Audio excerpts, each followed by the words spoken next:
नमस्ते गुरुजी। जय गुरुजी महाराज। जय गुरुजी साध संगत जी। शुक्राना गुरुजी महाराज दा अनंतम अनंतम हर वेले शुक्राना गुरुजी महाराज दा शुक्राना बारंबार। साध संगत जी, आज मैं दिव्य आभा होली ग्रंथ से श्री आकाश सेठी अंकल का सत्संग, जिसका शीर्षक है परम पिता का संतान सुख आशीष, इस सत्संग की हिंदी में विवेचना करूंगा। मेरे पाठन में कोई मिस्टेक हो जाए तो कृपया उसको नज़रअंदाज करते हुए मुझे क्षमा करें।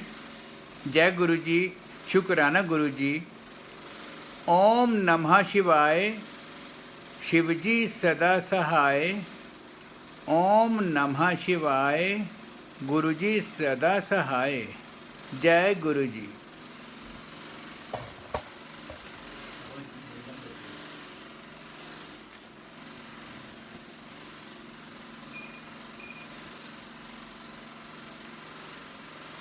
परम पिता का संतान सुख आशीष। सर्वप्रथम जून 1998 में मुझे गुरुजी के दर्शन का सौभाग्य प्राप्त हुआ। मेरे मामा जी गुरुजी द्वारा अपने हृदय रोग के चमत्कारी निवारण के संबंध में उनके बारे में चर्चा करते रहते थे। मेरे मामा जी को उनके हृदय रोग विशेषज्ञ ने अतिशीघ्र बाईपास कराने का सुझाव दिया था। अपने आप को मानसिक रूप से तत्पर कर वह गुरुजी का आशीर्वाद लेने गए। गुरुजी ने अपने पास बिठाकर उनको अपने पांव दबाने को कहा। फिर उनसे उनके स्वास्थ्य के बारे में प्रश्न किया। मामा जी ने उन्हें उत्तर दिया और प्रस्थान करने की आज्ञा मांगते हुए उनसे होने वाली शल्य क्रिया की सफलता के लिए कृपा बनाए रखने का आग्रह किया। गुरुजी बोले कि उन्होंने उनका बाईपास कर दिया है। यह मामा जी जैसे श्रद्धालु के लिए विश्वास करना कठिन था, पर उन्हें प्रसन्नता थी कि गुरुजी ने उन्हें धन्य कर दिया था। अगले दिन प्रातः मामा जी प्रवेश पूर्व परीक्षणों के लिए चिकित्सालय गए। परिणाम के अनुसार उनका हृदय ठीक से कार्य कर रहा था।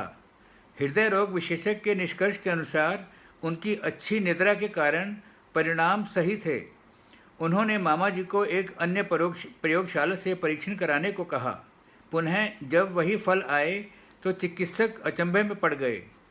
तब मामा जी ने पूर्व रात गुरु जी का प्रसंग सुनाया तो चिकित्सक को गुरुजी के दिव्य हस्तक्षेप पर चुप्पी साधने के अतिरिक्त कोई और स्पष्टीकरण नहीं सूझा। यद्यपि अब मुझे गुरुजी के प्रभाव के बारे में ज्ञान था, उन दिनों श्रीनगर में रहने के कारण उनके दर्शन नहीं कर पाया। मैं दिल्ली थोड़े समय के लिए कार्यवश ही आता था। सौभाग्य से अगली बार जब मैं दिल्ली आया तो मामा जी ने शुभ समाचार दिया कि गुरुजी दिल्ली में ही हैं और हम उनसे मिल सकते हैं। उसी संध्या को हम अंपायर स्टेट गए।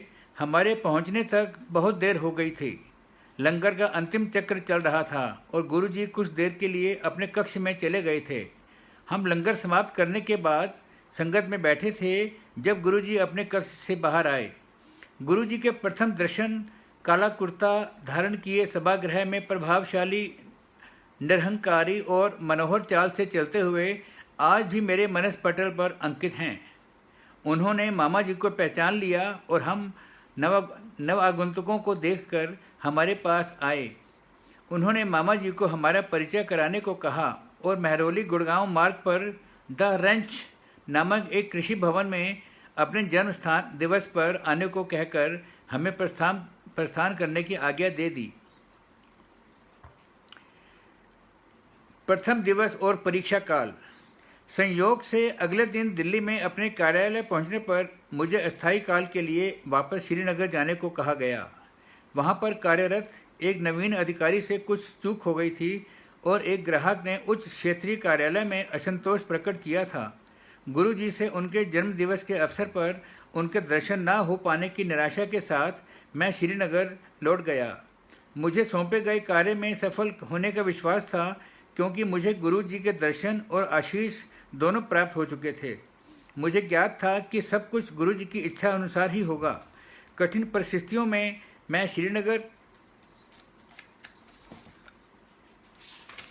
श्रीनगर और अवंतीपुर के कार्य संभालता रहा। वह ग्राहक अत्यधिक अपेक्षा रखता था और अपने अभियोग सिद्ध करने के लिए हमसे बहुत कार्य करवाता था। संभवतः इससे पूर्व मैं यह कार्य ना कर पाता, पर इस बार अंतर था। मेरे पास एक आश्रय था और कठिन काल में मैं उनको याद करता था। अंततः 1 मास के उपरांत उस ग्राहक ने मुझे अपने कार्यालय में बुलाया। उसने मेरे समक्ष ही क्षेत्रीय कार्यालय में फ़ोन किया और मेरे द्वारा दी गई उच्च स्तरीय सेवाओं की अति प्रशंसा करी। उसने अपना अभियोग भी वापस ले लिया और मुझे प्रशंसा पत्र भी दिया। मुझे पता था कि इसका कर्ता कौन है। गुरु जी के पुनः दर्शन होने की उत्सुकता सहित मैं दिल्ली वापस गया। मेरे परिवार के सदस्य गुरु जी के जन्म दिवस आयोजन पर गए थे और नियमित रूप से एम्पायर स्टेट भी जाते रहते थे। उन्होंने गुरु जी के जन्म दिवस के अवसर पर उपस्थित सहस्त्रों श्रद्धालु और उन भक्तों के बारे में बताया जिनकी गुरु जी ने सहायता करी थी। मैंने सोचा, क्या वह हमें संतान सुख का आशीष देंगे? विवाह के 7 वर्ष बीतने पर भी हम संतान सुख से वंचित थे। चिकित्सक प्रार्थना और उपाय सब असफल रहे थे। मेरे मामा जी ने गुरु जी का आशीर्वाद लेने का सुझाव दिया। उन्होंने अपने एक ठेकेदार मित्र का प्रसंग भी बताया। तो बच्चे लभेंगे पाजा। मामा जी के उन मित्र को विवाह के 16 वर्ष उपरांत भी कोई संतान ना होने पर गुरु जी का आशीर्वाद प्राप्त हुआ था। गुरु जी ने उन्हें बोला, पुत्र विदिते धी विदिती, और इसी साल। यह अविश्वसनीय प्रतीत हो रहा था, किंतु गुरु जी के सत्य वचनानुसार उनकी पत्नी ने 31 दिसंबर को एक साथ 3 बच्चों को जन्म दिया, 2 पुत्र और 1 कन्या। गुरु जी के आशीर्वाद से सब कुछ संभव है, पर हमें उनका आशीर्वाद कब मिलेगा? मैं उत्सुक था। हम गुरु जी के यहाँ निरंतर जाते रहे, पर उन्होंने कभी हमसे बात नहीं करी। अन्य महानुभावों ने गुरु जी पर विश्वास बनाए रखने का सुझाव दिया। वह अनुकूल समय आने पर बात करेंगे। उनके पास जाकर अपनी समस्या मत बताओ। एक दिन जब हम लंगर के पश्चात संगत में बैठे हुए थे, गुरु जी ने मुझे अपने पास आने का इशारा किया। क्या वास्तव में मुझे बुला रहे थे? संगत ने अवश्वस किया कि मुझे ही बुलाया है। मन में अनगिनत विचार समेटे, किंतु बोलने का साहस जुटाने के कठिन प्रयास सहित मैं उनके पास पहुंचा। ऐथे क्यों आया मैं? गुरुजी, कोई बच्चे नहीं हैं। बस इतना ही बोलने का साहस जुटाकर मैंने उत्तर दिया।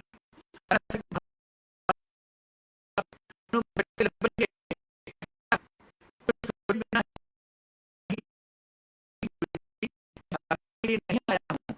गुरुजी मुझे देखकर बोले, अंदर नहीं। इस बात ने मुझे विस्मित कर दिया। गुरुजी को आना ही मेरे लिए सुविधा है। उस समय 8 दिन के परिचय में कार्यरत था। 2 दिन प्रातः, 2 दिन अपराह्न, 2 दिन रात्रि और फिर 2 दिन अवकाश।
सफल अभ्यर्थियों की सूची आने से पूर्व कई चर्चाएं होती थी।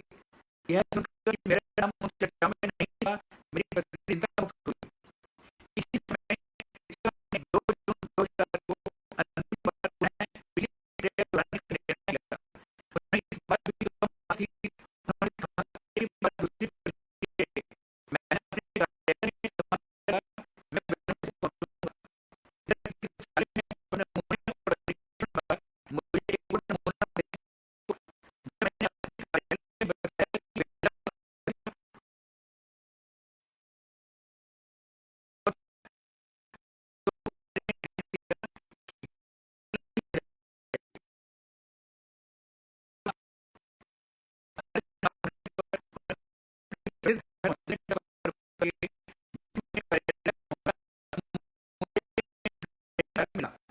स्वीकृति देने के लिए 3 दिन का समय था। अगले दिन जब हम गुरुजी के दर्शन के लिए गए और मैंने यह समाचार गुरुजी को दिया, मेरा भ्रम जैसे कोई कोई नवीन समाचार देता है। तो उसका मैंने जो अपने जहन की बात बताई है और वह कह रहे हैं कि मैं धन्य हो गया, ये सही है। उस गुरुजी के तात्पर्य हम मालिक थे।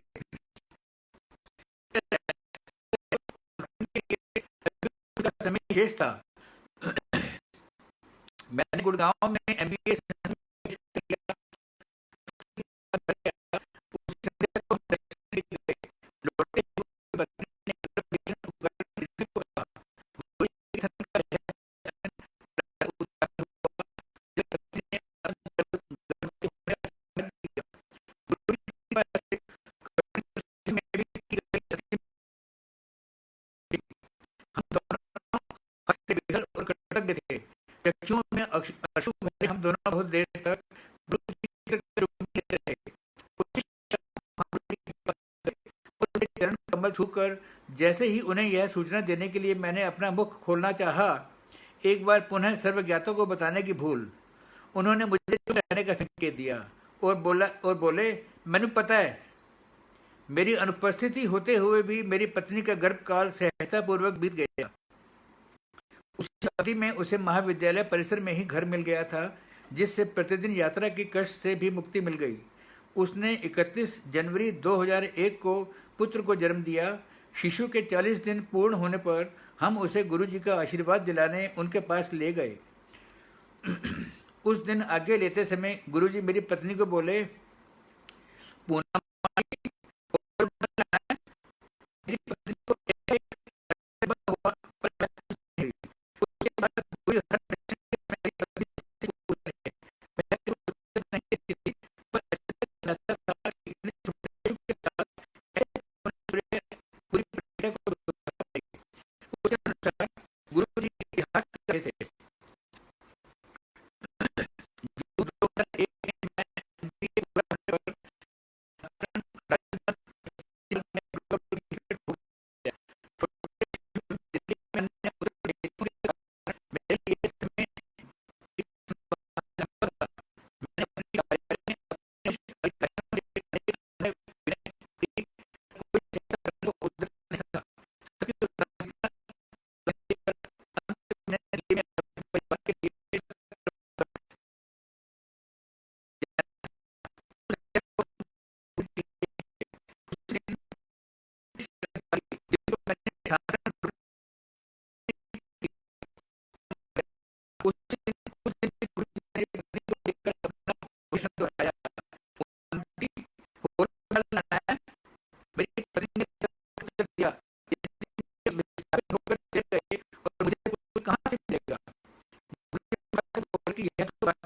की समस्या है, मैं मेरे स्थान रद्द करेंगे।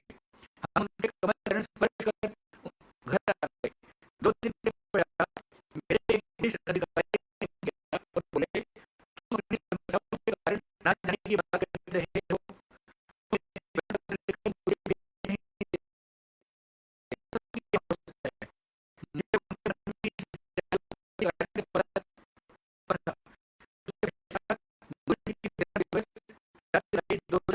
से मैंने पुनः रैली में काम प्रारंभ कर दिया। तब मेरे 2 वर्ष हो रहा।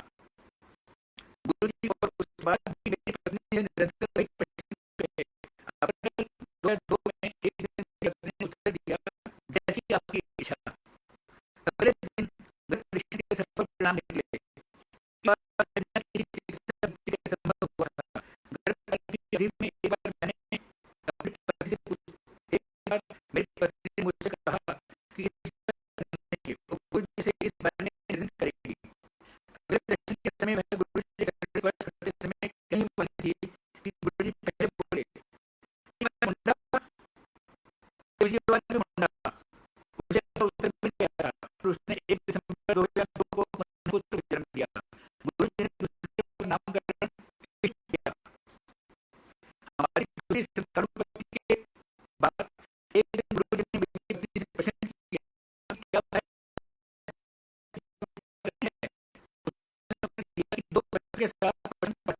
भी अधिक कठिन है।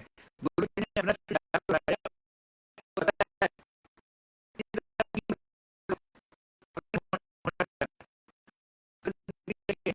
जी said to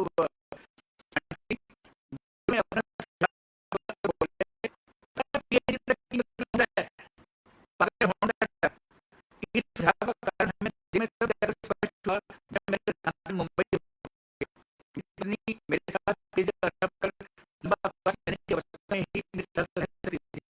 अपने कारण लेकर गुरु का आशीष लेने गया और उन्हें अपने स्थानांतरण के बारे में बताया। उन्होंने मुझे जाने की आज्ञा दे दी। प्रथम वर्ष में मुंबई में अकेला रहा। इस अवधि में कुछ बार हम गुरु जी के दर्शन से आए। एक ऐसे ही अवसर पर गुरु जी ने कहा कि मैं अपने परिवार को साथ ले आऊं, नहीं तो वह एक और पुत्र देते। हमें संदेश मिल गया और पुत्र ने के लिए आवेदन दिया। गुरु की दया से बहुत कम समय अवधि में सब औपचारिकताएं पूर्ण हो गई। फलस्वरूप मेरा परिवार मुंबई आ गया। यहाँ पर यह बताना अनुपयुक्त नहीं होगा कि मेरे पिता के एक मित्र, जो एक निपुण जोशी भी हैं, ने मुझे बताया था कि मेरी पहली संतान 41 वर्ष की आयु में होगी। उनके भविष्यवाणी के अनुसार मुझे 2 कन्याओं के बाद ही पुत्र होगा। इनसे ज्योतिष में समता कभी नहीं होती। मैंने जब उनसे प्रश्न किया कि कैसे गुरु के आशीर्वाद से मेरी पहली संतान 37 वर्ष की आयु में हुई, अभी 39 वर्ष की, तो वह चुप कर गए। उन्होंने उत्तर दिया कि ईश्वर द्वारा लिखा हुआ भाग्य की ज्योति से पता लगा है। गुरु जी जैसे महापुरुष जो मानव रूप में ही परम पिता हैं,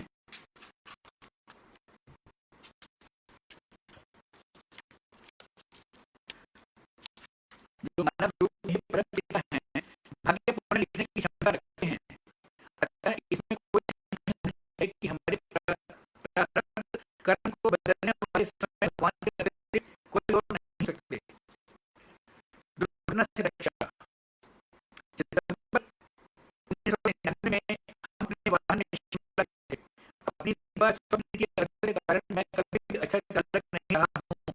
शिमला से लौटते हुए हमने रात चंडीगढ़ में बिताई। अगले दिन रात देर हो गई थी। यह बात मुझे नहीं भाई थी, अतः मैं आवश्यकता से अधिक तीव्र गति से चला रहा था। हालांकि वो कनाल के मध्य यातायात अवरोध था। हमारे आगे एक माटी परिवर्तन जा रहा था, वह पीछे से बहुत बढ़िया थी। मैं आगे जाने को आतुर था, पर परिवर्तन के कारण आगे चलती हुई तो मार्ग के दूसरी तरफ निर्माण कार्य के लिए बंद था।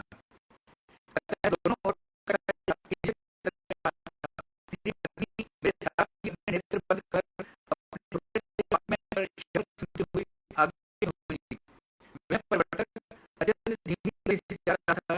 काफी देर उसकी गति में चलते रहने के कारण मैं अपना संयम खो बैठा और मैंने अपनी कार की गति बढ़ाकर उससे आगे चलने की चेष्टा करी।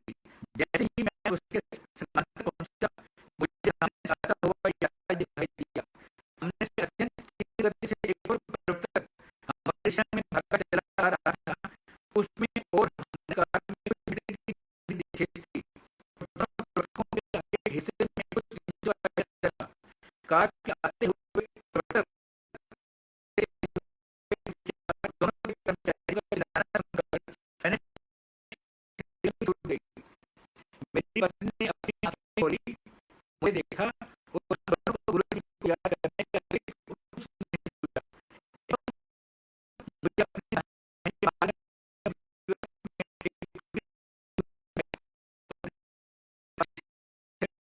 गुरु जी के अतिरिक्त और किसी प्रकार की जीवन से था। फरवरी 2000 में मैं रात्रि से प्रातः तक की पाली में विमानपत्तन पर कार्यरत था। उस समय मैं बोइंग 707 जेट इंजन भरना था देखने गया। मैंने देखा कि एक भूजल परिवहन का पहला खुला छोड़कर उस पर कार्यरत था। हमारे कर्मचारी एक किनारे खड़े हुए उसका कार्य संभालने की प्रतीक्षा कर रहे थे। प्रश्न करने पर उसने उत्तर दिया कि अभी तो कार्य शेष था और वह अकेला ही था। इंजन के पल्ले को सुरक्षित रखने वाली जगह भी काम नहीं कर रही थी और उससे रेडियो पर टीका था। मैंने उसकी बात सुनकर उससे करवा कर अपना कार्य करते रहने की करी। उसने मान लिया तो कहा कि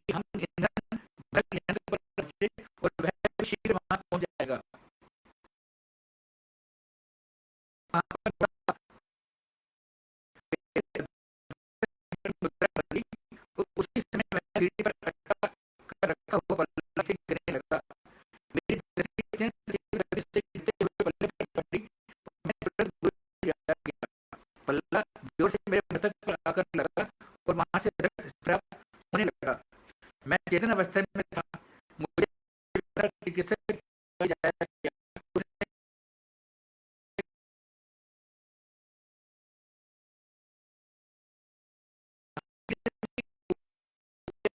उसने घर पर वह खर्च होती था।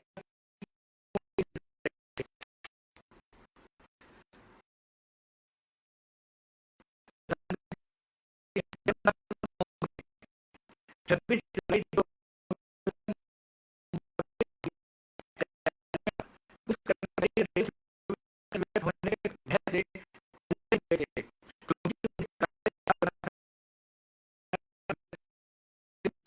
उस उसी समय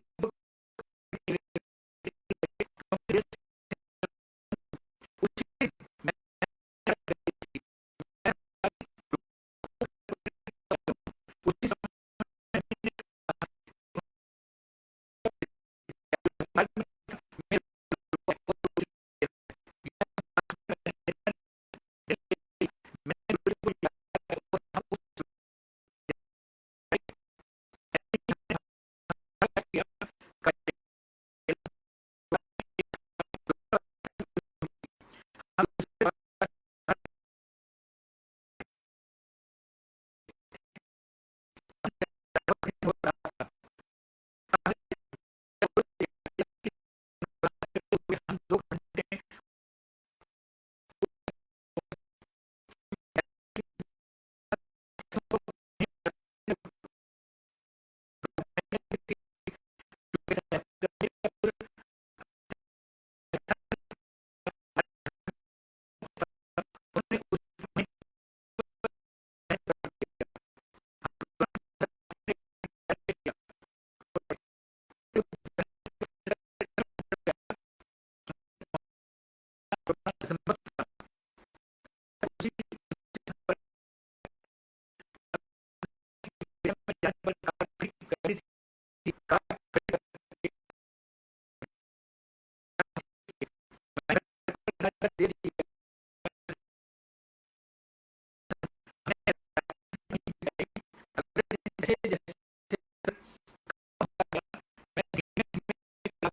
घंटे पहुंचा।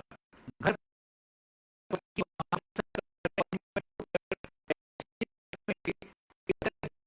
करने पर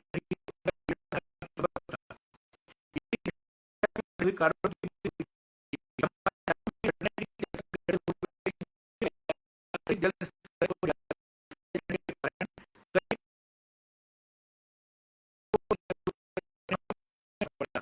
जल के और बढ़ने को अपनी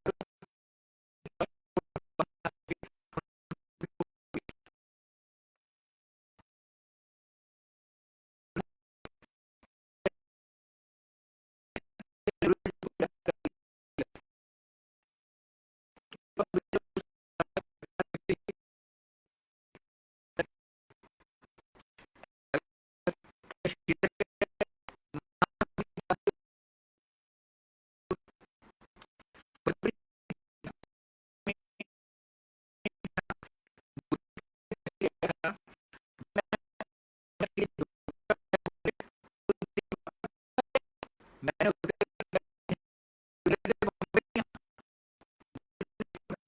किया कि पर यह मेरे लिए संदेश था। मैं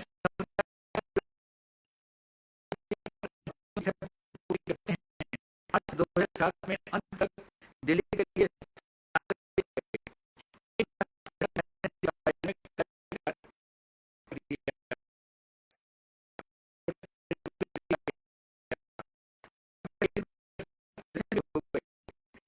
मई को निर्णय को सुनकर मैं ध्वस्त हो गया। बड़े मंदिर से लौटते हुए मेरे मन में अनेक विचार उभर रहे थे। ऐसे कई अवसर थे जब गुरु जी ने हमें धन्य किया था और अनेक अवसरों पर हमें वह दिया था जिनके हम योग्य नहीं थे। अब क्या होगा? अब कौन हमारा ध्यान रखेगा?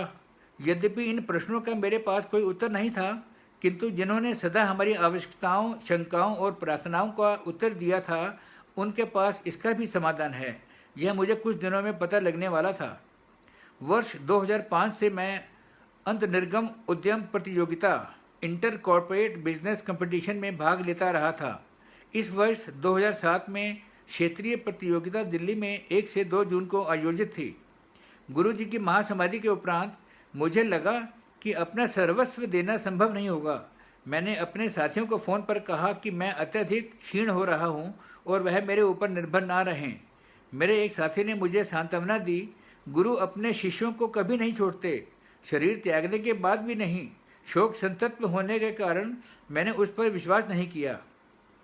जैसे तैसे हमारा दिल पहले 4 दौर पर पार कर गया। अंतिम चक्र में हमने कुछ विपत्तिपूर्ण निर्णय लिए, जिस अंतिम निर्णायक चरण में प्रवेश परिणाम मैं अपनी क्या पड़ा, अब यही होना था।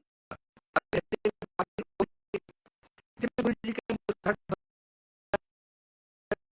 मेरे साथी ने आकर बताया कि हमारे उत्तर में ठीक से नहीं चले गए हैं। हमने आयोजकों को जाकर उनकी अशुद्धि बताई।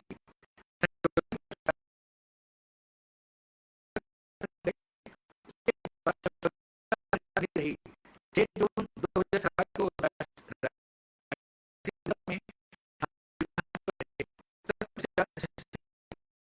एशिया पैसिफिक प्रतियोगिता में भी द्वितीय स्थान प्राप्त किया। गुरुजी ने हमें बता दिया था कि उनकी दया अब भी उनके संगत के साथ है।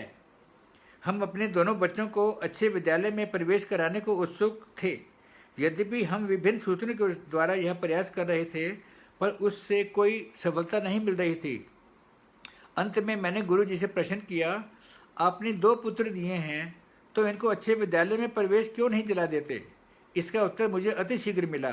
दोनों बच्चों को दिल्ली के सबसे अच्छे विद्यालयों में से एक में बिना किसी दान या राजनीतिक सूत्र के प्रवेश मिल गया। जब हम दिल्ली पहुंचे तो हमारे पास कोई ऐसा निवास नहीं था जहां से मेरी पत्नी और मैं अपने कामकाज और दोनों बच्चों, जो अब 6 और 4 वर्ष के थे, की देखभाल कर सकें।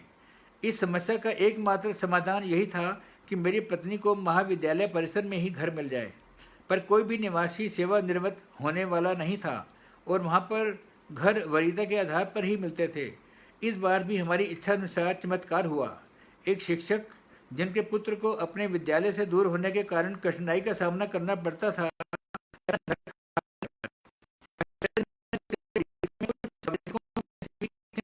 के लिए आवेदन नहीं किया था। अतः मेरी पत्नी को वह घर मिल गया। गुरुजी के अन्यथा और कौन संगत के सदस्यों की सुविधा अनुसार ऐसे चमत्कार कर सकता है? मैंने गुरुजी के साथ अपने भावों को आदर से यहीं सकता हूं। ओम श्री गुरुदेवाय नमः। प्रार्थना है कि गुरुजी सदा हमारे भक्तों पर सुख, सौभाग्य और योग बने। सत्संग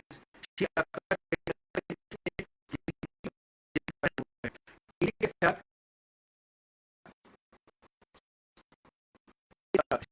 श्रृंखला में पाठन करने के लिए बोला गया था, वो सत्संग समाप्त हुआ। जय गुरु जी, शुक्राना गुरु जी। ओम नमः शिवाय, शिवजी सदा सहाय। ओम नमः शिवाय, गुरुजी सदा सहाय। जय गुरु जी, शुक्राना गुरु जी। जय साध संगत जी, जय गुरु जी। मेरे इस पाठन में हुई मिस्टेक्स के लिए कृपया मुझे क्षमा करें। जय गुरु जी, शुक्राना गुरु जी।